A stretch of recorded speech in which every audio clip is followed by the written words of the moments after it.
صرفنا إليك نفرا من الجن يستمعون القرآن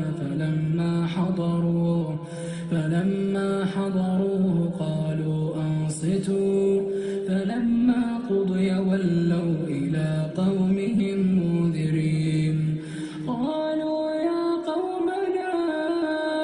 إنا سمعنا كتابا أنزل من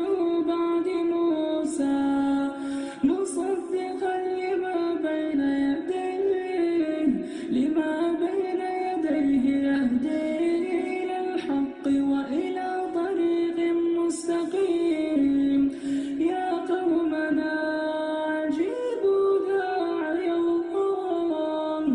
يا قومنا أجيبوا داعي الله أجيبوا داعي الله وآمنوا به يغفر لكم من ذنوبكم ويجركم من عذاب أليم